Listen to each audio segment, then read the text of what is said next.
کہ پیغمبروں کا تھوڑا سا سلسلہ نسب کچھ پتہ ہونا تو قرآن سمجھنے میں آسانی ہوتی ہے. قرآن میں جن پیغمبروں کا تذکرہ ہمیں ملتا ہے ان میں سب سے پہلے آدم علیہ السلام، ان کے بعد ادریس علیہ السلام، ان کے بعد نوح علیہ السلام. سمجھ رہے ہیں؟ یہ ترتیب یاد ہونی چاہیے آپ. نوح علیہ السلام بھی قدیم پیغمبر ہیں. پھر نوح علیہ السلام کے بعد حضرت ہود علیہ السلام، یہ بھی ابراہیم علیہ السلام سے پہلے کے ہیں. پھر حضرت صالح علیہ السلام، کیونکہ حضرت ہود علیہ السلام نے اپنی قوم کو نوح علیہ السلام کا واقعہ سنایا کہ ان کا انجام دیکھو کیا ہوا، تمہارا انجام بھی ویسا نہ ہو جائے. صالح علیہ السلام نے اپنی قوم کو ہود علیہ السلام کی قوم کا واقعہ سنایا. ہود علیہ السلام کی قوم کا نام تھا قوم عاد. سمجھتے ہو گی نہیں سمجھتے؟ وَإِلَىٰ عَادٍ أَخَاهُمْ هُودًا وَإِلَىٰ ثَمُودَ أَخَاهُمْ صَالِحًا. تو صالح علیہ السلام کی قوم کا نام تھا قوم سمود. قوم سمود سے پہلے قوم عاد، قوم عاد سے پہلے قوم نوح. یہ کھوپڑی میں نا یہ ترتیب بٹھا لیں، سمجھتے ہیں؟ ویسے تو بیچ میں اور بھی بہت سے پیغمبر آئے ہوں گے، لیکن قرآن جن کو اہتمام سے بیان کرتا ہے. تو آدم علیہ السلام، پھر نوح علیہ السلام، ادریس علیہ السلام، نوح علیہ السلام کی قوم، پھر قوم عاد جن کی طرف حضرت ہود علیہ السلام کو بھیجا، پھر قوم سمود جن کی طرف صالح علیہ السلام کو بھیجا جنہوں نے پہاڑ سے اونٹنی نکال کے دکھائی تھی. پھر ان کے بعد جو قوم آئی ہے الی مدین، قوم مدین جن کی طرف شعیب علیہ السلام کو بھیجا. نہیں بلکہ یہ اس سے پہلے لوط علیہ السلام جو حضرت ابراہیم کے بھانجے تھے. تو حضرت ابراہیم علیہ السلام کا زمانہ یہاں سے شروع ہوتا ہے. دوبارہ یاد کرا دوں ترتیب. سب سے پہلے آدم علیہ السلام. اچھا، یہ تمام آسمانی کتابیں اس پر متفق ہیں کیونکہ قوم عاد کا تذکرہ تورات میں بھی ہے، انجیل میں بھی ہے. قوم سمود کا تذکرہ تورات میں بھی ہے اور انجیل میں بھی ہے. تو یہ تمام واقعات پچھلی تمام آسمانی کتابوں میں ملتے ہیں. ان کو یہودی بھی مانتے ہیں، ان واقعات کو عیسائی بھی مانتے ہیں.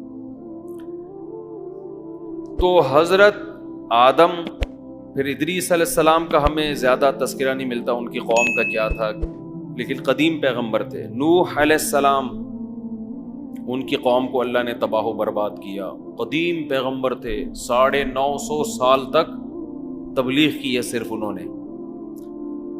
پھر نوح علیہ السلام کے بعد قوم عاد، بڑے مضبوط طاقتور لوگ تھے یہ بھی.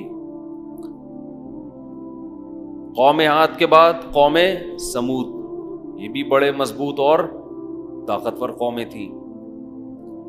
پھر ان کے بعد ابراہیم علیہ السلام کا زمانہ، اور ابراہیم علیہ السلام کا زمانہ ہمارے زمانے سے تقریباً 4000 سال کے لگ بھگ پرانا ہے. سمجھتے ہو؟ تقریباً 4000. وجہ اس کی اس سے پہلے کا نہیں پتا کون سا کتنا پرانا ہے، پھر وہ اندازے ہیں، کوئی پتہ نہیں ہے کتنا پرانا، پھر اندازے ہیں. لیکن ابراہیم علیہ السلام کا زمانہ تقریباً اسی کے لگ بھگ ہے، اس میں کچھ اوپر نیچے ہے. کیونکہ نبی صلی اللہ علیہ وسلم سے 2000 سال سے زیادہ کا عرصہ تھا ابراہیم علیہ السلام میں اور رسول اللہ صلی اللہ علیہ وسلم میں. تو حضرت ابراہیم علیہ السلام کا جب زمانہ تھا تو ان کے بھانجے تھے لوط علیہ السلام، تو قوم لوط. تو لوط علیہ السلام اور حضرت ابراہیم کا زمانہ ایک ہی ہے. ان کے بعد جو قوم آئی ہے قوم شعیب، جن کو مدین کہا جاتا ہے. مدین، شعیب علیہ السلام کو اللہ نے جس قوم کی طرف بھیجا وہ کیا کہلاتی ہے؟ مدین. وہ ناپ تول میں کمی کرنے کے عادی تھے. شعیب علیہ السلام کا زمانہ. اچھا، ادھر ابراہیم علیہ السلام کے 2 بیٹے، ایک کا نام اسحاق اور ایک کا نام اسماعیل.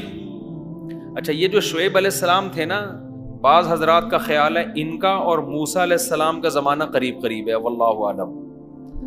لیکن یہ تھے بہرحال ابراہیم علیہ السلام کے بعد.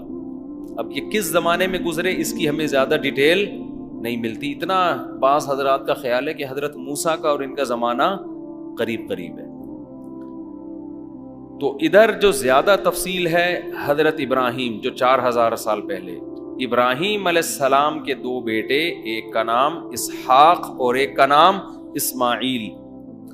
اسماعیل علیہ السلام مکہ میں آباد ہوئے، ان کی ایڑیوں سے زمزم کا چشمہ پیدا ہوا.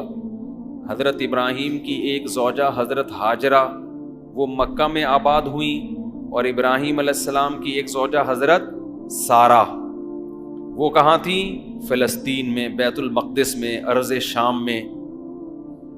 سمجھتے ہو کہ نہیں سمجھتے؟ تو حضرت سارہ کے جو بیٹا ہوا ان کا نام کیا تھا؟ اسحاق. اور حضرت ہاجرہ کے جو ہوا ان کا نام کیا تھا؟ اسماعیل.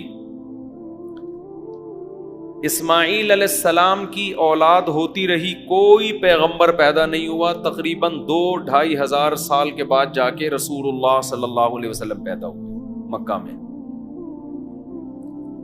سمجھتے ہو؟ حضرت اسماعیل علیہ السلام نے، کیونکہ چشمہ تھا نا وہاں پانی کا، وہ تو ایسی زمین تھی جہاں سرے سے گھاس کا تنکا بھی نہیں تھا. دیکھو اس میں بڑی حکمت ہے. بیت اللہ ایسی جگہ بنایا گیا ہے کہ اسے دیکھ کے کوئی یہ نہ کہے کہ یہ انسانوں کی سلیکشن ہے. انسان جب بھی خود سے کوئی خود ساختہ معبود بناتے ہیں یا خود ساختہ عبادت گاہ بناتے ہیں، اس میں اس کا تو خیال کریں گے نا کہ پبلک کے لیے یہاں پہنچنا آسان بھی ہے کہ نہیں ہے. نہیں یاری بات. اس زمانے میں مکہ کی زمین آباد کوئی تھا ہی نہیں، نہ بندہ نہ بشر. اس زمانے میں جو آباد علاقے تھے یہ شام کی زمین سرسبز. ظاہر ہے انسان ایسی جگہ کا انتخاب کرے گا جہاں پانی ہو اور جہاں سبزہ ہو. ہمیشہ سے لوگ وہیں رہتے ہیں. مکہ جس جگہ ہے نا، آپ ہوائی جہاز سے جب سفر کرتے ہیں اتنے لمبے لمبے ریگستان اور گھاس کا تنکا آپ کو دور دور تک نظر نہیں آئے گا. تو اللہ نے ابراہیم علیہ السلام کو حکم دیا فلسطین سے شام کی مقدس سرزمین سرسبز زمین سے چل کے کہاں پہنچنا ہے؟ مکہ. آپ ذرا میپ پہ گوگل میپ پہ سرچ کر کے دیکھ لو کتنا لمبا راستہ، نہ کوئی سڑک ہے، ریگستانوں کا سفر ہے، اونٹ پہ بیٹھ کے جانا ہے، زاد راہ کتنا لینا ہے. یہ خود اس کی علامت ہے کہ یہ انسانوں کا بنایا ہوا گھر نہیں ہے. یہ ورنہ انسان ایسی لوکیشن کا کبھی بھی انتخاب نہ کرتا.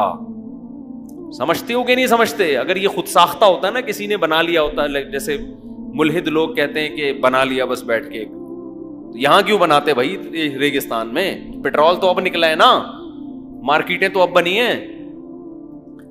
وہ اتنی دور جا کے نا 4 پہاڑوں کے بیچ میں اللہ نے کہا کہ گارے مٹی کا گھر بنا دو. اس میں بڑی حکمت تھی تاکہ لوگوں کو یقین آ جائے کہ اس جگہ کی سلیکشن یہ اللہ کی طرف سے ہے، اس میں انسان کی رائے کا دخل نہیں ہے. تو ابراہیم علیہ السلام حضرت ہاجرہ کو لے کے وہاں پہنچے، اور یہ بھی بڑی قربانی. وہ کہہ رہی ہیں مجھے ایسی جگہ کیوں لے کے جا رہے ہو ہیں بھائی، ایسی جگہ مجھے کیوں لے کے جا رہے ہو؟ صحیح بخاری کی حدیث ہے، جب پریشان ہوئی پھر پوچھا کہ بتاؤ اللہ کے حکم سے؟ انہوں نے کہا اللہ کے حکم سے. بس حضرت ابراہیم نے اتنا جواب دیا. حضرت ہاجرہ نے فرمایا اذا لا یضیعنا، پھر اللہ ہمیں ضائع نہیں کرے گا، پھر ضائع نہیں کرے گا. کتنی نیک زوجہ تھیں. آج کل کی اگر عورتیں بھی اسی طرح ہو جائیں ہیں بھائی، کتنی ہنسی خوشی زندگی گزرنا شروع ہو جائے. تو خواتین پھر ٹینشن دیتی ہیں کہ بھائی مرد بھی اگر اچھے ہو جائیں تو بھی بڑی ہے، دونوں طرف تالی دونوں ہاتھوں سے بجتی ہیں. تو وہاں پر ابراہیم علیہ السلام حضرت ہاجرہ کو اور ان کے بیٹے اسماعیل علیہ السلام کو چھوڑ کے آ گئے. بس اللہ کا حکم ہے. اللہ نے کہ بڑی حکمتیں تھی بھائی، یہاں پر اللہ نے مکہ کو آباد کرنا تھا. یہ سب اللہ کی طرف سے ہو رہا ہے کام. وہاں اسماعیل علیہ السلام کی ایڑیاں سے اللہ نے زمزم کا چشمہ پیدا کیا، اور ایسا پانی پیدا کیا ہے کہ آج تک وہ پانی ختم ہونے کا نام نہیں لے رہا۔ 4000 سال گزر گئے ہیں، دنیا میں کوئی چشمہ اتنا قدیم نہیں ہے جو اتنا لوگوں کو سیراب کر رہا ہو، اتنا سیراب کر رہا۔ اچھا، اس میں بھی دیکھو حکمت ہے، اللہ دودھ کی نہر بھی جاری کر سکتے تھے، شہد کی نہر بھی جاری کر سکتے تھے، اس سے پتہ ہے کیا ہوتا؟ پھر غیر مسلموں کو موقع مل جاتا کہ یار یہ قدرتی طور پر نا ایک یونیک قسم کی جگہ ہے، تو اس یونیک ہونے کی وجہ سے اس جگہ کو لوگوں نے عبادت گاہ بنا لیا، سادہ پانی نکالا ہے، ٹھیک ہے نا، کیونکہ زندہ رہنے کے لیے پانی بہرحال ضروری ہے۔ کوئی بھی عجیب سی چیز ہو جاتی نا، معجزہ تو ظاہر ہو جاتا، لیکن لوگ کہتے یار یہ اندر کچھ زمین میں کچھ کیمیکل مل کے دودھ جیسی چیز نکل رہی ہے، تو کہیں سے لوگ گزرے ہوں گے، انہیں کوئی ایسا کیمیکل نظر آیا ہوگا، تو اسی جگہ کیونکہ ہر عجیب چیز کو لوگ کیا بنا لیتے ہیں؟ معبود ہوتا ہے نا، ہر عجیب چیز کو لوگ نا معبود بناتے ہیں۔ اللہ نے کہا کچھ بھی عجیب نہیں ہوگا یہاں پہ، ریگستان، بیابان، نہ پیداوار، بواد غیر ذی زرع، گھاس کا تنکا نہیں ہے، کوئی اٹریکشن کی چیز یہاں پہ نہیں ہوگی۔ پانی تو اس لیے کہ وہ تو زندہ رہنے کے لیے، پانی بھی نہ ہوتا تو پھر تو مر جاتے نا، لیکن پانی ایسا خاندانی پیدا کیا کہ آج تک وہ پانی ختم ہونے کا نام نہیں لے رہا۔ تو اب وہاں پر حضرت ہاجرہ اپنے بیٹے اسماعیل علیہ السلام کے ساتھ جا کے رہنے لگی، پانی جمع ہو گیا۔ اسماعیل علیہ السلام کا گزر بسر کیسے ہوتا تھا؟ کہتے ہیں کہ کچھ ہی وقت میں وہاں نا ایک قبیلہ گزرا ہے، سفر کرتے ہوئے نہیں، قافلے جا رہے ہوتے، تو ان کو پانی کا احساس ہوا۔ پہلے زمانے میں پانی بڑی نعمت تھی، جرہم قبیلہ تھا، انہوں نے آ کے وہاں پڑاؤ ڈال دیا، تو وہیں پر اسماعیل علیہ السلام کی شادی ہوئی، اسی خاندان کی کسی لڑکی سے، کسی خاتون سے۔ پھر اسماعیل علیہ، اور وہ قبیلہ وہیں آباد ہو گیا۔ اور حضرت اسماعیل علیہ السلام کا جو گزر بسر تھا نا، کھانا پینا، وہ تھا شکار سے۔ وہ کیا کرتے تھے؟ شکار۔ حدیث میں آتا ہے ارمو فإن اباکم کان رامیا۔ نبی صلی اللہ علیہ وسلم جب صحابہ کو جنگ میں تیروں کی ترغیب دیتے، فرماتے تمہارے باپ اسماعیل تیر انداز تھے، تم بھی تیر اندازی سیکھو، تیر چلانا سیکھو۔ ارطغرل سے کم از کم یہ فائدہ ہو گیا، لوگوں کو تیر تلوار سے تھوڑی سی محبت ہو گئی ہے۔ تو حضرت اسماعیل کا گزر بسر کیا تھا؟ کیونکہ وہاں نہیں تھا مدینہ، پھر تجارتیں شروع کی، لوگوں نے دور دراز جانا شروع کیا، تو پھر عرب لوگ تجارتوں کے، شام کی تجارت، شام قافلے جایا کرتے تھے، تجارتی سامان لاتے تھے۔ خیر، تو ادھر اسماعیل علیہ السلام کے آگے ابراہیم علیہ السلام کے دین کو اسماعیل علیہ السلام نے فالو کیا، توحید پرستے، آہستہ آہستہ آہستہ ان کی اولادوں میں بت پرستی اور شرک آنا شروع۔ یہ شرک اتنی گندی چیز ہے، یہ دینداروں میں بھی آتی ہے، اور یہ محبت کے نام پہ آتی ہے، یاد رکھو۔ جو مذہب کو فالو نہیں کرتے ان میں کبھی بھی بت پرستی نہیں ہوتی، ہمیشہ بت پرستی کے پیچھے اندھی عقیدت ہے، ہمیشہ بت پرستی کے پیچھے کیا ہے؟ اندھی عقیدت۔ بزرگوں سے، اہل اللہ سے ان کو باپ بنا لیتے ہیں، پتہ نہیں کیا سمجھتے ہیں کہ یہ کچھ عجیب سی چیزیں ہیں۔ یہ بھائی بزرگ ہماری طرح کے انسان ہوتے ہیں، کھاتے ہیں پیتے ہیں، ان کو ہمارے بارے میں ککھ بھی پتا نہیں ہوتا، ان سے عقیدت صرف ان کے نیک عمل کی وجہ سے ہوتی ہے۔ باقی نہ وہ گنجے کے سر پہ بال نکال سکتے ہیں، نہ وہ اندھے کو بینائی دے سکتے۔ کسی کے ہاتھ پہ کوئی کرامت ظاہر ہو جائے تو وہ بھی اللہ کی طرف سے ہوتی ہے، ہاتھ ان کا ہوتا ہے، کام کرنے والا کون ہے؟ اللہ۔ تو اللہ نے ان کو اختیارات پھر بھی نہیں دیے ہوتے کہ جب چاہیں گے گنجے کے سر پہ ہاتھ رکھیں گے بال نکل آئیں گے، ایسا نہیں ہوتا۔ پتہ نہیں گنجے کی مثالیں مجھے کیوں ذہن میں آتی ہیں، کی مثالیں تو اور بھی بہت ساری ہیں، لیکن جو گنجے کی مثال دینے میں مزہ آتا ہے وہ کسی اور مثال میں نہیں آتا۔ تو ادھر اس ابراہیم علیہ السلام کے بیٹے جو ادھر ارض شام میں، وہ تھے اسحاق علیہ السلام۔ اللہ نے ان کو یہاں کے لیے منتخب کیا۔ اسحاق علیہ السلام کے بیٹے یعقوب علیہ السلام، یعقوب علیہ السلام بھی نبی، حضرت اسحاق بھی نبی۔ یعقوب علیہ السلام کے 11 بیٹے، جن میں 2 کے نام ہمیں ملتے ہیں, ایک بنیامین اور ایک یوسف علیہ السلام. حضرت یوسف علیہ السلام کو اللہ نے نبوت عطا فرمائی. یوسف علیہ السلام کو بھائیوں نے کنویں میں ڈال دیا. یہ ہم تفصیل پڑھیں گے آگے, بھی تو خلاصہ بیان کر رہا ہوں. پھر کنویں سے نکل کے مصر کے بازاروں میں فروخت ہوئے, ہوتے ہوتے بادشاہ کے محل میں پہنچتے پہنچتے مصر کے بادشاہ بن گئے. جب مصر کی حکومت آپ کے پاس آئی ہے تو آپ نے اپنے والد یعقوب علیہ السلام کو ارض شام سے کہاں بلوا لیا؟ مصر. سمجھتے ہیں؟ وہاں حکومت بنی اسرائیل کی نہیں. بنی اسرائیل کیوں کہتے ہیں ان کو؟ یعقوب علیہ السلام کا لقب تھا اسرائیل. اسرائیل یہ عبرانی زبان کا لفظ ہے. ایل اللہ کو کہتے تھے. اسرا کا معنی عبد, عبداللہ کا ترجمہ ہے یہ اسرائیل.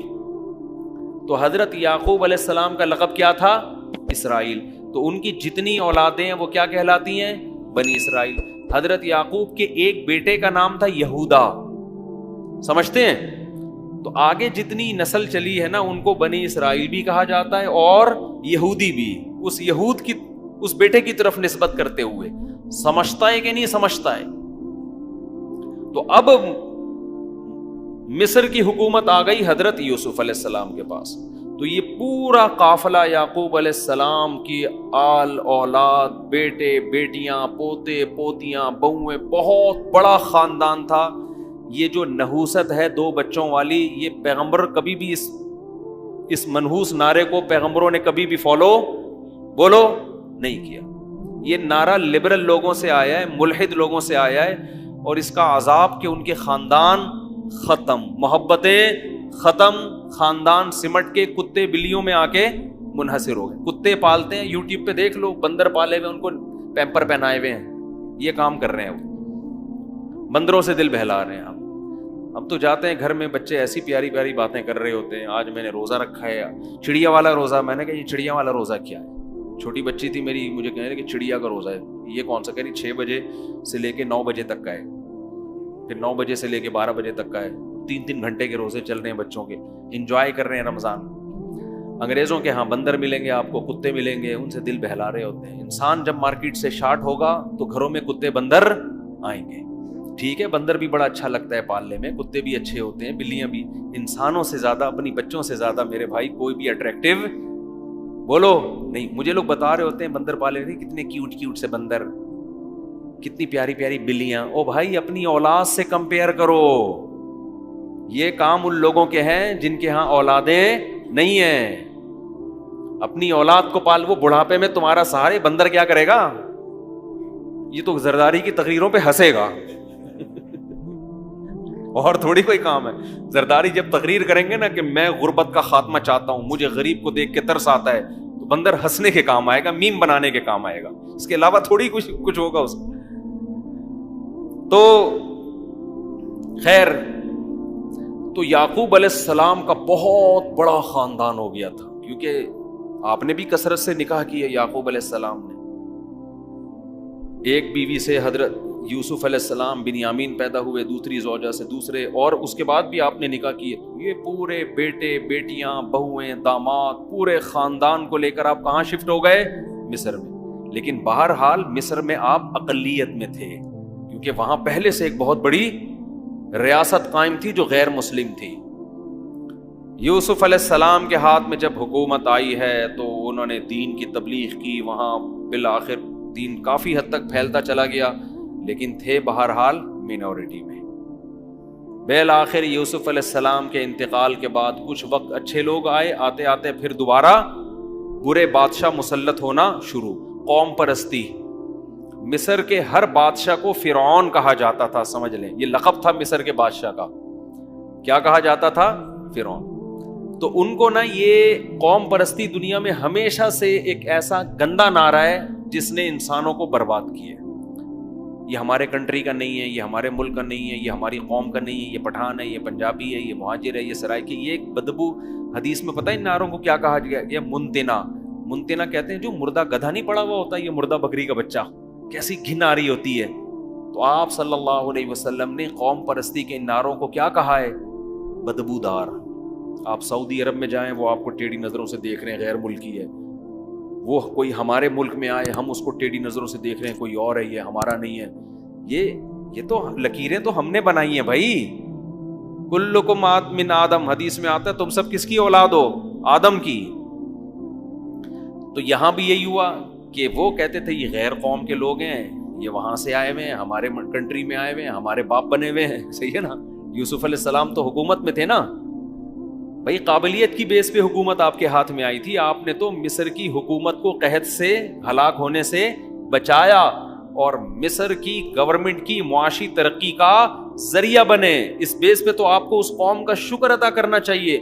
لیکن بالآخر قوم پرستی نے کیا کیا کہ بادشاہ مسلط ہوتے چلے گئے اور بنی اسرائیل کو غلام بناتے چلے گئے کہ یہ دوسرے قوم کے لوگ ہیں، ان سے بدترین سلوک کرو. آج بھی ایسا ہی ہوتا ہے دنیا میں. جو قوم اقلیت میں ہوتی ہے اس کے رائٹس ہی نہیں ہیں، ان کو لوگ غلام بنا دیتے ہیں، ظلم شروع کر دیتے ہیں ان کے اوپر. تو نتیجہ کیا نکلا کہ بالآخر بنی مصر میں فرعون مسلط ہوتے ہوتے ہوتے یہ جو فرعون ہے نا جس کا قرآن میں ذکر ہے، یہ مسلط ہوا تو اس نے تو ظلم کے پہاڑ توڑ دیے.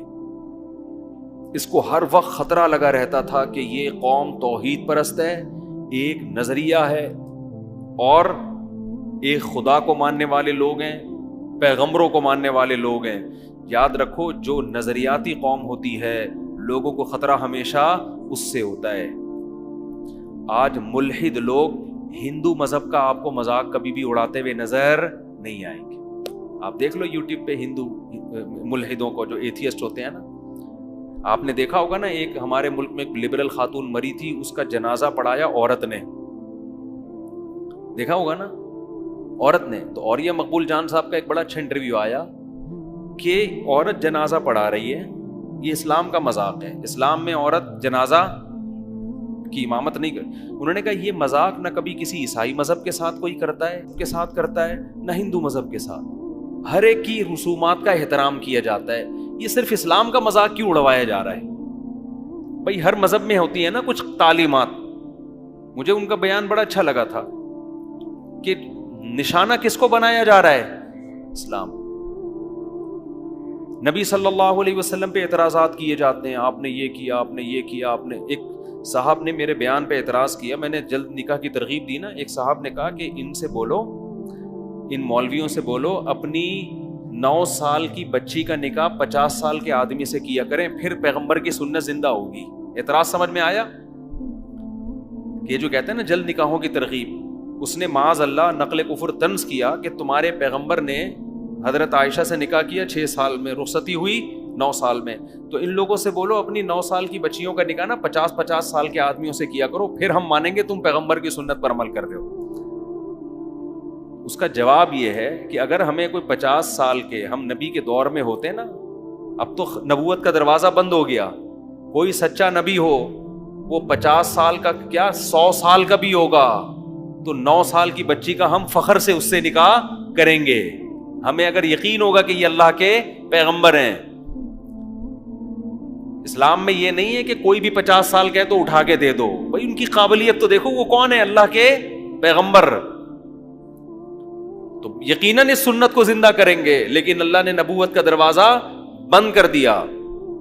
ایک عیسائی عورت نے اعتراض کیا تھا، مجھ سے سوال پوچھا کہ اتنی کم عمر لڑکی سے نکاح کیا. میں نے کہا آپ بتاؤ اگر عیسیٰ علیہ السلام جن کو آپ نبی مانتی ہو آج موجود ہوتے اور آپ کی عمر کم ہوتی، آپ ان سے نکاح کرتی؟ اس نے کہا فوراً کرتی.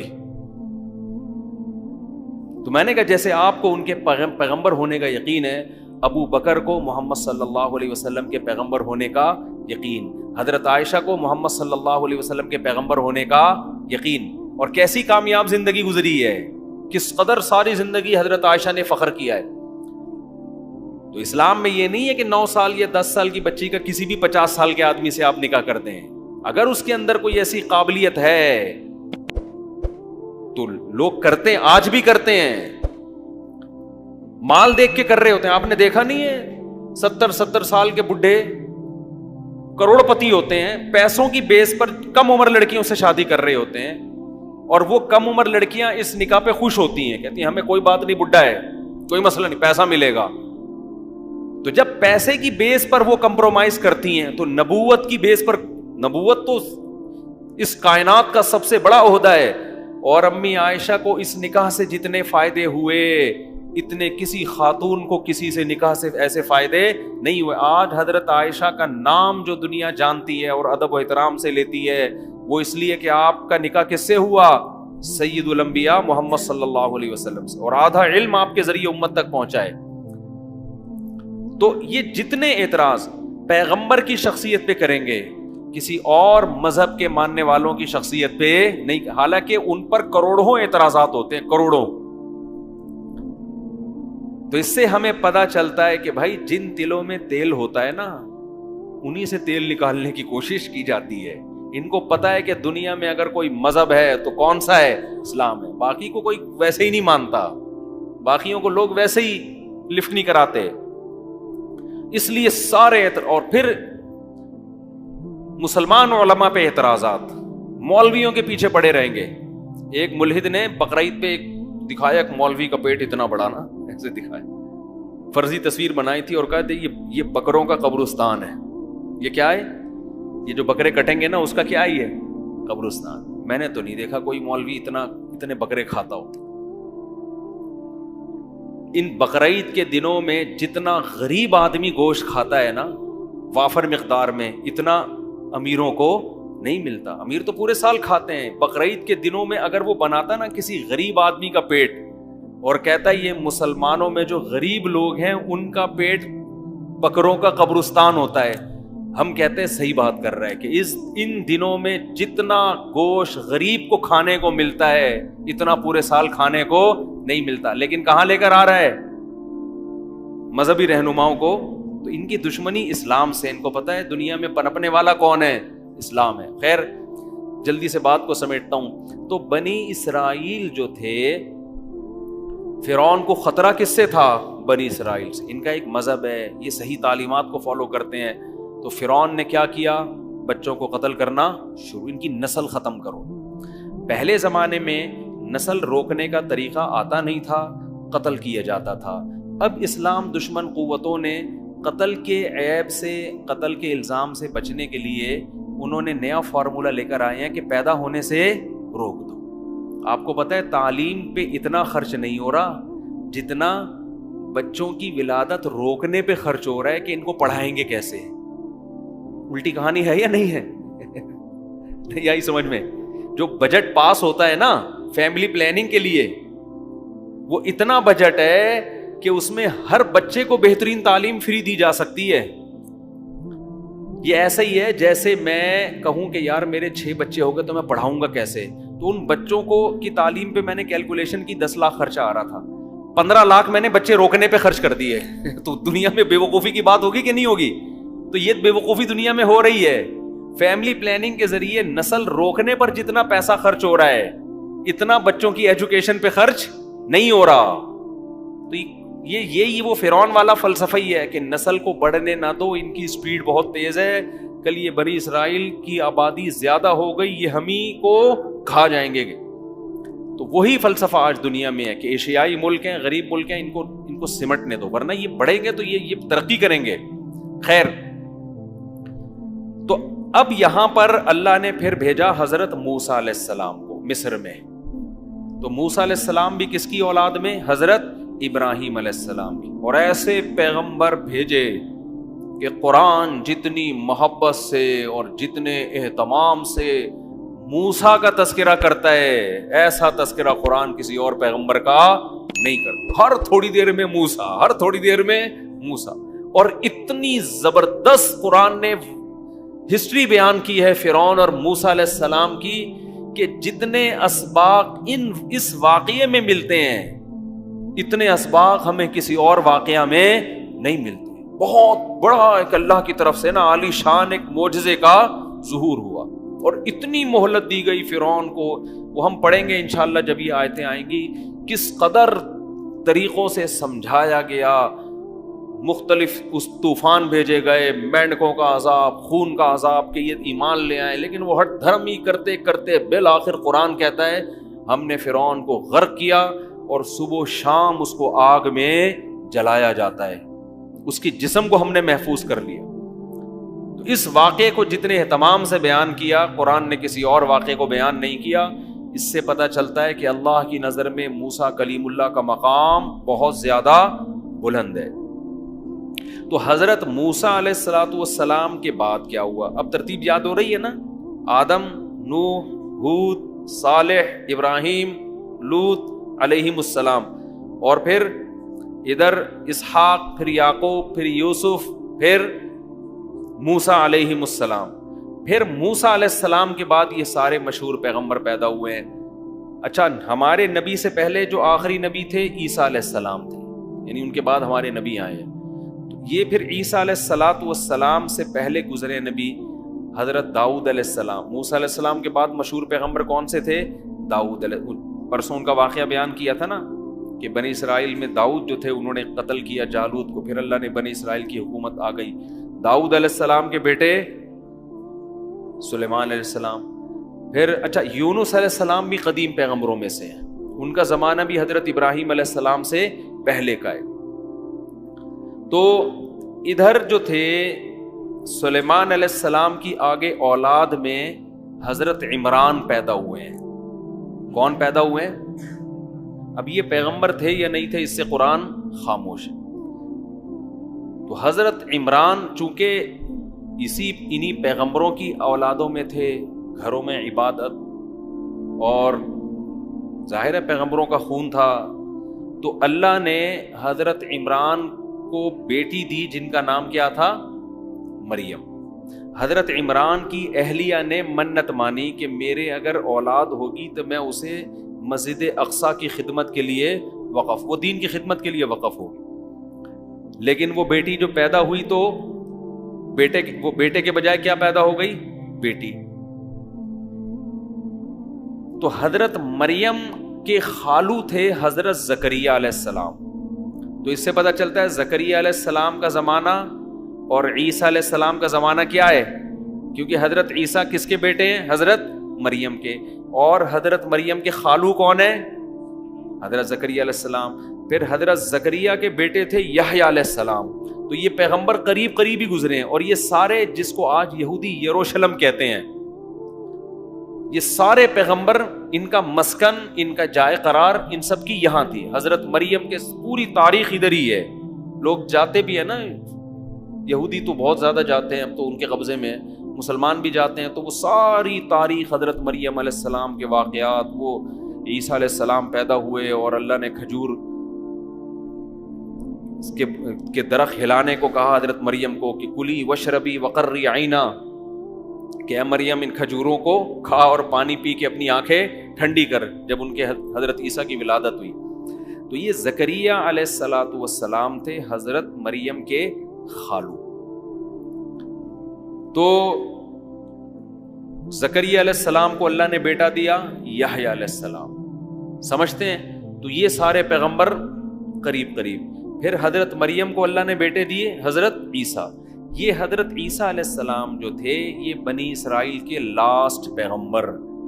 چونکہ اب ان کے ساتھ یہودیوں نے بہت ظالمانہ سلوک کیا، تو اللہ نے یہودیوں سے انتقام، کیونکہ اب تک جتنے پیغمبر آ رہے تھے کس میں آ رہے تھے؟ یہودیوں میں. سارے اسحاق علیہ السلام کی اولاد میں آ رہے تھے نا. تو یہودیوں کو بڑا نوازا اللہ نے کہ سارے پیغمبر کس میں آ رہے ہیں؟ آپ کو قائد بنایا جا رہا ہے، آپ کو روحانی قائد بھی اور مادی لحاظ سے بھی قائد. تو جب عیسیٰ ابن مریم کے ساتھ انہوں نے ظلم زیادتی کی تو اللہ نے پھر آئندہ کے لیے، اچھا فوراً نہیں، پھر عیسائیوں کے پاس دنیا کی حکومت آئی ہے. عیسائیوں نے بہت بڑے، کیونکہ وہ حق پر تھے، عیسائیوں میں پھر آہستہ آہستہ شرک آنا شروع. جیسے ہماری قوم میں شرک آیا نا، رسول اللہ صلی اللہ علیہ وسلم کی سیرت پہ جلسے ہو رہے ہیں، آپ کی تعریفیں ہو رہی ہیں، یہاں تک تو ٹھیک ہے. ہوتے ہوتے اب ہر خطیب کو کچھ نئی چیز مارکیٹ میں لانی ہے. وہ وہی تعریف کرے گا جو پہلے والا کر کے گیا ہے، تو پبلک کو مزہ نہیں آتا. تو اس نے کچھ اور تڑکا لگایا، اگلا اور تڑکا، لوگوں کی واہ واہ سبحان اللہ. جیسے آپ یوٹیوب پہ دیکھ لو، حضرت علی کے فضائل جب بیان کیے جاتے ہیں پتہ ہی نہیں چلتا کہ یہ خدا کی تعریف ہو رہی ہے یا حضرت علی کی تعریف ہو رہی. کیونکہ خطیب کا مقصد کیا ہوتا ہے؟ مجمع کو گرم کرنا. ہاں ہو لوگ واہ واہ سبحان اللہ کلابازیاں کھائیں نا، تو وہ سادہ طریقے سے بتانے میں نہیں ہوتا. تو عیسائیوں میں یہی ہوا کہ حضرت عیسیٰ علیہ الصلوۃ والسلام کی شان میں آہستہ آہستہ غلو کرنا شروع. پہلے عیسائی کہتے تھے کہ حضرت عیسیٰ کو جو معجزے دیے گئے بھائی وہ تو اللہ کی قدرت تھی، یہ عیسیٰ کا کمال نہیں تھا. مردوں کو زندہ اللہ کر رہا ہے، عیسیٰ تھوڑی کر رہے ہیں. نابینا کو آنکھیں کون دے رہا ہے؟ اللہ دے رہا ہے، عیسیٰ تھوڑی دے رہے ہیں. بغیر باپ کے پیدا ہو گئے تو کوئی بات نہیں، اللہ تو ماں اور باپ کے بغیر آدم کو پیدا کر دیا، تو ان کو بھی تو باپ کے بغیر پیدا کر سکتا ہے. شروع میں عیسائی صحیح ٹریک پر چلے ہیں، لہذا اللہ نے ان کو نوازا، ایسا نوازا کہ دنیا میں بڑی بڑی ریاستیں قائم ہوئی. کس کی؟ عیسائیوں کی. آج بھی عیسائی دنیا میں راج کر رہے ہیں حقیقت میں. دے پہلے تو مسلمانوں نے کیا، لیکن اب پھر کس کے ہاتھ میں آ گیا؟ لیکن اب مذہبی حکومت نہیں ہے ان کی، پہلے مذہب کی بیس پر انہوں نے دنیا کے بہت بڑے، کیونکہ اللہ نے ان کی مدد کی، لیکن آہستہ آہستہ پیغمبر کی شان کو حد سے بڑھاتے بڑھاتے بڑھاتے بالآخر یہاں پہ آ کے روکے کہ حضرت عیسیٰ کو اللہ کا بیٹا بنا ڈالا. اب جب ان پہ انگلیاں اٹھیں کہ اللہ تو کسی کو جنتا ہی نہیں ہے، تو انہوں نے اس کی ایسی تعویلات کی، نہیں بھائی اللہ کے جسم سے پیدا نہیں ہوئے. اچھا پھر تم ان کو مجازن بیٹا کہہ رہے ہو، جیسے محبت میں تو انسان اپنے باپ کو بھی بیٹا کہہ دیتا ہے نا، تو مجازن کہہ رہے ہو. مجازن تو کسی کو بھی کچھ بھی کہا جا سکتا ہے، پھر تو ہر پیغمبر کو کہہ سکتے ہیں. نہیں، پھر کہتے ہیں نہیں مجازن نہیں کہہ رہے ہم، حقیقتاً اللہ کے بیٹے ہیں. ارے حقیقت میں کیسے بیٹے ہو گئے جب اللہ کے جسم سے نکلے ہی نہیں ہیں؟ تو کیا معاذ اللہ اللہ کا جسم دو ٹکڑے ہوئے؟ نہیں نہیں نہیں، ایسا نہیں. تو ایسا پھنسے ہیں نا، جب انسان غلط بات کرتا ہے ایسا پھنستا ہے کہ پھر وہ کہتے ہیں نا ایک جھوٹ چھپانے کے لیے کتنے جھوٹ بولنے پڑتے ہیں؟ 100 جھوٹ. پھر وہ تعویلات، پھر کتابوں کی کتابیں، وقت برباد، اپنا بھی قوم کا بھی وقت. پھر حضرت مریم کیا ہے بھائی اگر یہ اللہ کے بیٹے ہیں؟ اب وہاں پریشان ہوئے. حضرت مریم تو اب معاذ اللہ، بعض لوگوں نے کہنا شروع کر دیا معاذ اللہ نقل کفر، وہ اللہ کی زوجہ ہیں. تو اتنے الٹے الٹے آج تک عیسائیوں سے یہ مسئلہ حل ہو کے نہیں دے رہا.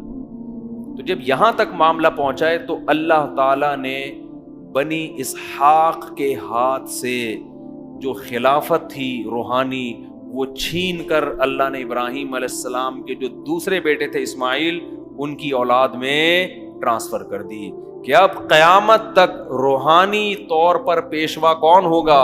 اسماعیل کی اولاد محمد صلی اللہ علیہ وسلم. اور اب بنی اسحاق اور بنی اسرائیل قیامت تک کے لیے روحانی قیادت کے اہل اور لائق نہیں ہے. تو کچھ کام تو اللہ نے مسلمانوں سے لیا. صلاح الدین ایوبی کی تلوار چلی، بڑی بڑی جنگیں ہوئیں. پھر استنبول میں سلطان محمد فاتح نے عیسائیوں کی 1000 سال کی خلافت کو، کیونکہ اللہ کی مدد اب کس کے ساتھ ہونے لگی؟ مسلمانوں. اور کچھ انہوں نے خود کر دیا. خود انہوں نے یہ کیا کہ یہ خود اپنے مذہبی پیشواؤں کی الٹی الٹی باتوں سے پریشان ہو گئے تھے. کیونکہ جب ایک دفعہ پھینکتا ہے نا انسان تو آہستہ آہستہ وہ پھینکو بن جاتا ہے. پھر جب آپ ایک دفعہ صحیح تعلیمات اور ٹریک سے ہٹے نا تو پھر اگلا اسٹیپ اس سے. اب دیکھو بدعتیوں کو دیکھ لو، آج کے بدعتیوں کو. 50 سال پہلے یہ کچھ تھوڑے سے سیدھے نظر آئیں گے آپ کو، اتنی بدعتیں نہیں تھیں. اس سے پہلے اور تھوڑے سے صحیح، تھوڑی بدعتیں آئیں، پھر تھوڑی اور آئیں، پھر تھوڑی اور آئیں، پھر تھوڑی اور آئیں. اب اتنی ہو گئی ہیں کہ یہ خود بھی پریشان ہو رہے ہیں یار یہ ہو کیا رہا ہے مارکیٹ میں. 12 ربیع الاول کو بیت اللہ کے طواف ہو رہے ہیں، مصنوعی بیت اللہ بنائے جا رہے ہیں، ناچ گانے ہو رہے ہیں، ڈانس ہو رہا ہے. یہ خود بھی پریشان. عید کی نمازیں تک ہونا شروع ہو گئیں ربیع الاول، خود بھی پریشان ہو گئے ان کے بڑے کہ یار یہ ہو کیا رہا ہے، کہاں تک. کیونکہ بدعت کے پاؤں نہیں ہوتے. جب ایک دفعہ آپ نے بدعت کا راستہ کھول دیا اب قوم آٹومیٹک ہو جاتی ہے. اب وہ ہر چیز کو حلال کر دے گی بدعت کے نام پہ. پھر کھانے پینے کے سلسلے شروع ہوئے، 11ویں کا کھانا تو 12ویں کا کھانا، پھر فلانے کا کھانا تو ڈمکانے کا کھانا، پھر محرم کا حلیم. اور بھائی ہم کہتے ہیں سیدھا سیدھا قرآن و حدیث کو فالو کرو. قرآن و حدیث میں صرف ولیمے کا کھانا ملتا ہے اور بقرعید کا کھانا ہے، اور عید کے دن کچھ میٹھا کھا لیا کرو. اس کے علاوہ روزے ملتے ہیں، کھانا پینا بولتے کیوں نہیں ملتا. تو ہم اسی ٹریک پر ہیں الحمدللہ. تو آپ دیکھو نا, کبھی ہمیں ربیع الاول میں کوئی کھاتا ہوا نظر, ہم جیسے جتنا سفر میں کھاتے ہیں اتنا ہی ہم ربیع الاول میں بھی اتنا ہی کھاتے ہیں, جتنا ہم ربیع الاول میں کھاتے ہیں اتنا ہی ہم محرم میں بھی کھا رہے ہوتے ہیں. تو ہمارا تو حساب بہت سیدھا سادہ ہے, جو اللہ اس کے رسول نے کہہ دیا بس. صحابہ کو دیکھ لیتے ہیں, انہوں نے ربیع الاول میں کیا کیا, انہوں نے محرم میں کیا کیا, انہوں نے اگر کچھ کیا تو ہم کریں گے, نہیں کیا تو ہم بھی نہیں کریں گے. لیکن جب آپ اس ٹریک سے ہٹ گئے تو پھر میرے بھائی آپ بے لگام بڑھتے چلے جاؤ. تو اس امت میں بھی یہ کچھ ہوا ہے جو بنی اسرائیل میں ہوا تھا, تو وہ بھی ٹریک سے ہٹ گئے, اور ہٹتے ہٹتے اتنا کچھ پھر انہوں نے اجتہادات, ان میں بھی جناب پروفیسر غامدی صاحب جیسے لوگ پیدا ہوئے, ایکچولی کر کے نا دین کا بیڑا غرق. کل آپ کا پیپر ہے, ایکچولی کوئی مسئلہ نہیں, آپ آج رمضان کا روزہ چھوڑ دیں, ایکچولی کل کیا ہے آپ کا پیپر ہے, تو چونکہ سفر میں روزہ چھوڑنے کی اجازت ہے, وہ بھی ٹینشن ہے, تو قوم کے مستقبل کے لیے روزہ چھوڑنے کی اجازت کیوں نہیں؟ اگر آپ فیل ہو گئے تو آپ جیسے درجنوں اور فیل ہو گئے تو ملک ہمارا ترقی میں کیا ہو جائے گا, پیچھے. لاجک تو ہے یار اس کی. تو ایسے نا لاجک کے لیے نس بھی تو ہونی چاہیے, دلیل بھی تو ہونی چاہیے. ہوتے ہوتے ہوتے ہوتے بالکل دین کا بیڑا. بولو, کورونا کے دنوں میں فتویٰ آیا تھا مارکیٹ میں کہ آپ انٹرنیٹ پر بھی اقتدا کر سکتے ہیں. اب تک تو مسلمان نماز پڑھ رہے ہیں, مسجد میں آئیں گے, ایک امام ہوگا, پیچھے اس کے ہاتھ باندھ کے کھڑے ہوئے ہوں گے. ٹیکنیکل اتنا کر دیا اسلام کو کہ امام صاحب الفلاحیہ میں نماز پڑھا رہے, آپ انٹرنیٹ پہ گھر میں کیا کر رہے ہیں. حالانکہ تمام فقہا کا اجماع ہے کہ اتحاد مکان ضروری ہے, جگہ ایک ہونی چاہیے امام اور مقتدی کی. صدیوں سے اجماع خود ایک دلیل ہے, قرآن سے ثابت ہے. لیکن وہی ہوا, کسی نے بڑا زبردست اعتراض کیا کہ جناب پروفیسر غامدی صاحب آپ نے فتویٰ تو دے دیا, وہ لیکن یہ اسی ٹائپ کا حساب ہو گیا جو مرزا غلام احمد قادیانی نے ایک بات کی تھی, وہ میں بھی بتاتا ہوں آپ کو. یہ فتویٰ تو آپ نے دے دیا, لیکن آپ کو پتہ نہیں ہے اس پہ کتنی انگلیاں اٹھیں گی. اس لیے کہ اگر اسلام آباد کے امام کو کوئی کراچی میں بیٹھ کے فالو کر رہا ہے تو کراچی بیت اللہ کے قریب ہے اور اسلام آباد دور. یہ کون سی نماز ہے کہ امام 1500 کلومیٹر مقتدی سے پیچھے کھڑا ہوا ہے. یہ جو میں ابھی واقعہ سنا رہا ہوں, ان کو غامدی صاحب پہ آپ فٹ نہ کریں. مجھے غامدی صاحب کی ایک چیز پازیٹیو لگتی ہے, باتیں بے شک جتنی مرضی غلط کریں مگر اسٹائل تہذیب یافتہ ہے. کیونکہ ہمارے بعض اسکالرز ایسے ہیں, باتیں بھی غلط اور بیان کرنے کا انداز بھی انتہائی بدتمیزی والا, جو کسی اسلامی اسکالر پہ سوٹ نہیں کرتا, اور لوگ ان کو واہ واہ کر رہے ہوتے ہیں. اب جس کو بولنا نہیں آتا, بدتمیزی والا لب و لہجہ. غامدی صاحب کی یہ کوالٹی ہے, اتنی غلط بات کر رہے ہوتے ہیں کہ سامنے والا نا وہ سلگ جاتا ہے. بعض دفعہ ہوتا ہے یار ایسی, اتنی الٹی بات کرتے ہیں, آدمی کانپ رہا ہوتا ہے مگر وہ مسکرا رہے ہوتے ہیں, ان کو غصہ نہیں آتا, ان کو غصہ نہیں. یہ بہرحال ایک کوالٹی ہے یہ, اور یہ میں کہتا ہوں سب میں ہونی چاہیے. ڈیبیٹ کے وقت آپ پہ غصہ نہیں آنا چاہیے, دلائل کے انبار لگا دو لیکن غصہ نہ. یہ چیز غامدی صاحب سے یقیناً سیکھنے کی ہے. تو وہ ایک مرزا غلام احمد قادیانی, تھوڑا سا فریش بھی ہو جائیں گے نا آپ لوگ. مولانا عطا اللہ شاہ بخاری رحمۃ اللہ علیہ تھے غالباً, ان کا مناظرہ ہو رہا تھا کسی قادیانی کے ساتھ. یہ قادیانی جو ہے نا, مرزا غلام احمد قادیانی کو عیسیٰ علیہ السلام بھی مانتے ہیں کہ یہ وہی مسیح موعود ہیں. تو انہوں نے کہا کہ دیکھو حضرت عیسیٰ علیہ السلام کا تو معجزہ تھا کہ وہ ماں کی گود میں بولے تھے. تو اس نے کہا ہمارے جو حضرت تھے نا وہ ماں کے پیٹ میں بولے تھے. میں نے بتایا نا جھوٹ کی ٹانگیں نہیں ہوتی, سچے میں جھوٹے میں بڑا فرق ہوتا ہے. جب آپ پھینکتے ہو نا تو پھر بعد میں سوچتے ہو کہ اس کے مطلب کیا ہے. تو انہوں نے فوراً پکڑ لیا. انہوں نے کہا اگر وہ ماں کے پیٹ میں بولتے تھے تو دیکھو راستے تو دو ہی ہیں جہاں سے آواز آتی ہوگی, یا تو ادھر سے آتی ہوگی یا کسی اور جگہ سے آتی ہوگی. دو ہی چیزیں ہیں جہاں سے آواز آ سکتی ہے. تو اگر ادھر سے آتی تھی تو پتہ کیسے چلتا تھا کہ بچہ بول رہا ہے کہ ماں بول رہی ہے. تو ایک ہی جگہ رہ گئی جہاں سے آواز آتی تھی جس سے پتہ چلتا تھا کہ یہ بچہ بول رہا ہے. تو یہ کیسے پیغمبر ہیں جو وہاں سے بول رہے ہیں, سمجھ رہے؟ یہ کون سا پیغمبر ہے بھائی, جب بولتا ہے تو آواز کہاں سے آتی ہے؟ وہاں سے آتی ہے جہاں سے وضو ٹوٹ جاتا ہے آواز آنے سے. تو وہ شرمندہ ہو گیا, وہ نا شرمندہ ہو گیا کہ یار میں کیا کہہ دیا میں نے. تو باطل کی باتیں ایسا ہی ہوتی ہیں. تو ہمارے ہاں بھی جو بدعتی لوگ ہیں انہوں نے نبی صلی اللہ علیہ وسلم کو حاضر ناظر، مشکل کشا، حاجت روا، مختار کل سب چیزیں بنا دیا. جب ان سے سوالات پوچھے جاتے ہیں کہ بھائی پھر اللہ کو کب پکاریں، نبی کو کب پکاریں، کون سی دعا اللہ سے مانگیں، جب اللہ نے سارے اختیارات نبی کو دے دی ہیں تو پھر نبی سے ہی مانگ لیں. یہاں آ کے یہ کیا ہو جاتے ہیں؟ کنفیوز. پھر کہتے ہیں بھائی مرضی ہے، جب اللہ نے نبی کو دے دی اختیارات آپ کے مطابق تو پھر نبی سے ہی مانگ لیں نا. تو کہہ رہے ہیں مانگ لو. ہم کہتے ہیں پھر ساری زندگی اگر کوئی، پھر اللہ سے مانگنے کی ضرورت کیا ہے؟ اللہ نے دیے اسی لیے تو ہے کہ ان سے مانگو. دیکھو میں اپنا اسسٹنٹ کسی کو بناتا ہوں، کہتا ہوں بھائی کسی نے کوئی فتویٰ لینا ہے تو میرے شاگرد سے لے لے. تو میں نے اسی لیے تو کہا ہے کہ میرا ٹائم بچاؤ، اب اس سے فتویٰ لو. قرآن تو 2 اور 2 4 کی طرح کہتا ہے میں نے کسی کو بھی کسی بھی قسم کے اختیارات نہیں دیے. سارے اختیارات کس کے پاس ہیں؟ میرے پاس. لہذا نہ پیغمبر سے مانگو، نہ فرشتوں سے مانگو، نہ بزرگوں سے مانگو، نہ قبروں سے مانگو. دینے والا کون ہے؟ میں. یہ عقیدہ 2 اور 2 4 کی طرح واضح ہے، اس میں کسی قسم کی کوئی کنفیوژن نہیں. اس سے ہٹیں گے تو ایک جنگل ہے. پھر وہ کہتے ہیں جب پولیس سے مدد مانگنا جائز ہے تو پیغمبر سے مانگنا جائز کیوں نہیں؟ بھائی پولیس سے مدد اور طرح کی مانگی جاتی ہے، وہ اسباب کی دنیا میں مدد ہے. وہ ہم اسباب سے ہٹ کے مدد کی بات کر رہے ہیں. اسباب والی مدد تو میں آپ سے بھی پانی لے کر آؤ، یہ کرو وہ کرو، یہ تو اسباب سے ہٹ کے ایسی مدد جس کی لاجک نہیں ہے.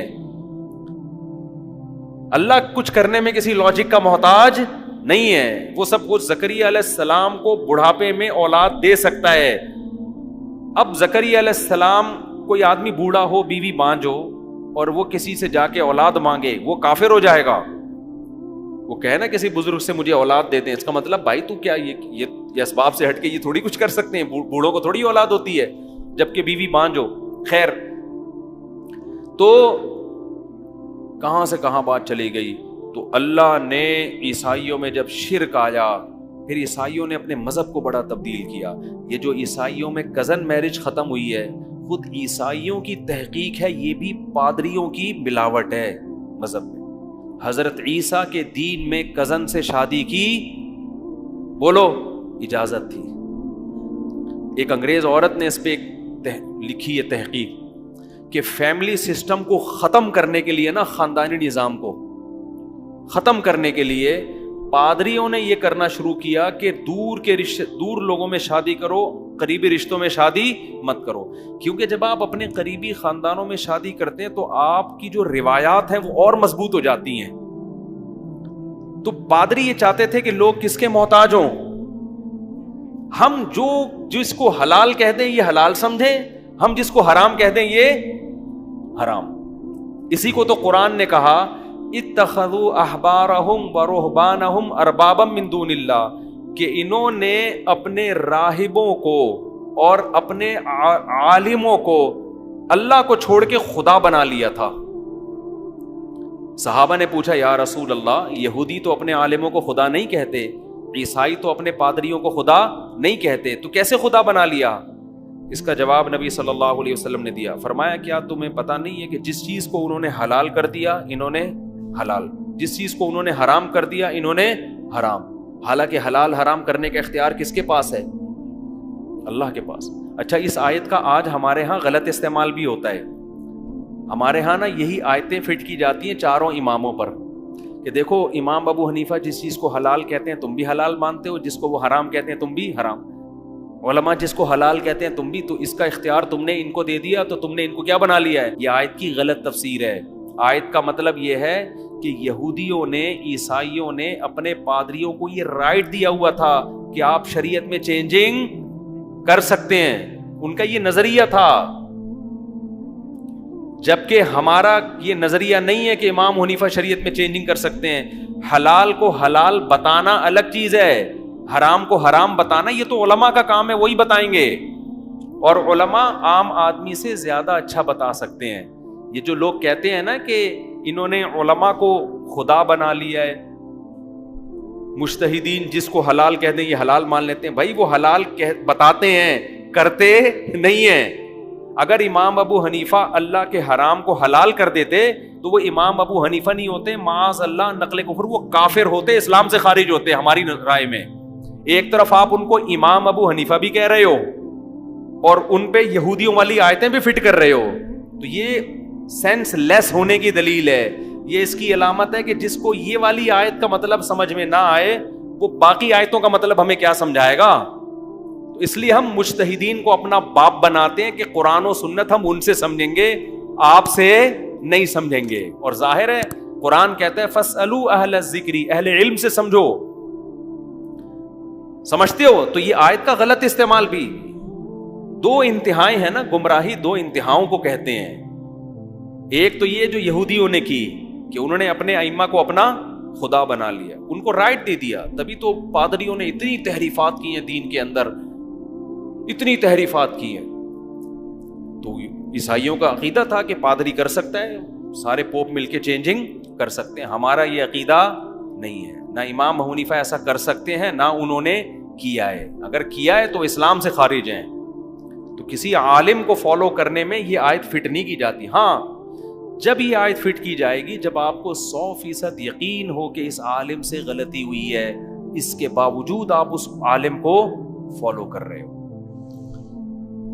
یقین سے کوئی دلیل لے کر آئے تو ایسی دلیل لوگوں کے پاس نہیں ہے. وہ اپنے مطلب کی دلیل لا رہے ہوتے ہیں، مخالف والے کی دلیل کو پی رہے ہوتے ہیں. اور اگر کہیں ایسا ہوا ہے امت نے دیکھا کہ امام حنیفہ سے کسی مسئلے میں خطا ہوئی ہے تو پھر امت نے فالو ہی نہیں کیا اس مسئلے میں امام حنیفہ کو. خیر جلدی سے بات کو سمیٹ کے ختم کروں میں. تو اللہ نے جب عیسائیوں میں شرک آیا تو اللہ نے یہ سارا سلسلہ کہاں منتقل کر دیا؟ سید الانبیاء محمد صلی اللہ علیہ وسلم. اور پھر یہ خوشخبری بھی سنا دی، یہ خوشخبری سنا دی کہ چونکہ آپ آخری پیغمبر ہیں، ایسی توحید کی آپ نے دعوت دی کہ آپ نے فرمایا نبی صلی اللہ علیہ وسلم نے کہ شیطان اب اس بات سے مایوس ہو گیا ہے کہ جزیرہ عرب میں اس کی عبادت ہو. شرک اب دنیا میں پھیل سکے گا، اس امت میں بھی آئے گا، لیکن جزیرہ عرب میں اب شرک بولو نہیں آئے گا. ایسی توحید آج بھی پورے جزیرہ عرب میں آپ کو عربوں میں درجنوں خامیاں نظر آئیں گی، شرک آپ کو عربوں میں نظر.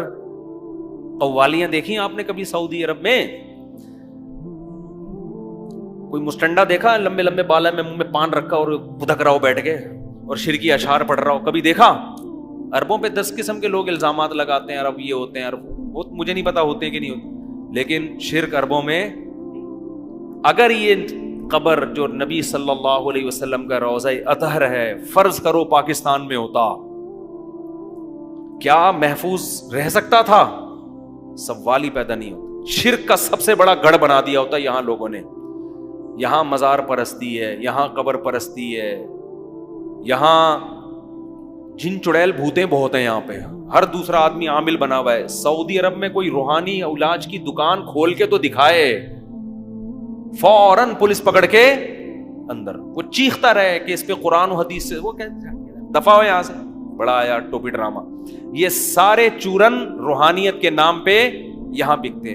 ایک عرب سے ایک پاکستانی خاتون آئی، سعودی عرب میں پیدا ہوئی، وہیں رہی، پاکستانی تھیں اصل میں، وہ یہاں آ گئی. یہاں ان کی کسی عالم سے شادی ہو گئی. وہ کہہ رہی میرے تو عالم، اچھا صحیح العقیدہ عالم تھے، وہ توحید پرست. کہہ رہے ہیں یہ ہر وقت نظر اتارتے رہتے ہیں بیٹھ کے. یہ کبھی کہتے ہیں اس نے فلانے چڑیل جادو کر دیا، اس نے جن کر دیا، اس نے یہ کر دیا، کبھی وہاں سے تعویذ، کبھی وہاں سے تعویذ. کہہ رہے ہیں یہاں کے توحید پرستوں کا یہ حال ہے. میں نے ان سے کہا، میں نے کہا بہن آپ سعودی عرب سے آئی ہو، یہاں پر یہی ہے. ہاں کچھ لوگ بچے ہوئے ہیں یہاں، نیک لوگ بھی یہ کام کر رہے ہیں. ادھر سے تعویذ، ادھر سے فلیتا، ادھر سے پلیتا، ادھر سے ایک دھاگا یہاں ڈال دیا، ادھر سے ایک بغل میں گھسا دیا، ادھر سے کسی بزرگ کے پاس.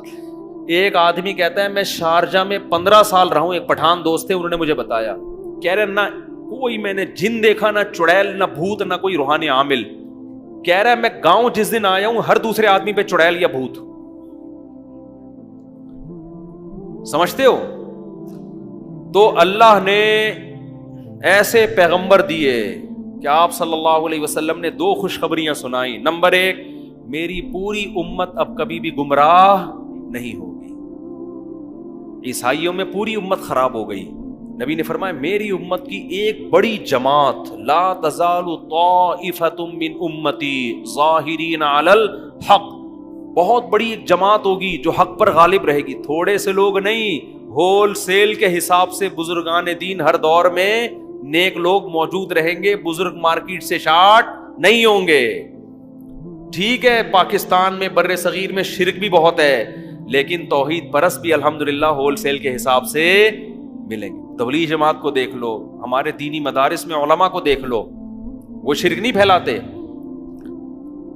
تو قوالیاں بھی ہیں، مزار پرستی بھی ہے، دھمالے بھی چل رہی ہیں، فلانے عرس بھی ہو رہا ہے، لیکن اس کے خلاف بولنے والے بھی بہت۔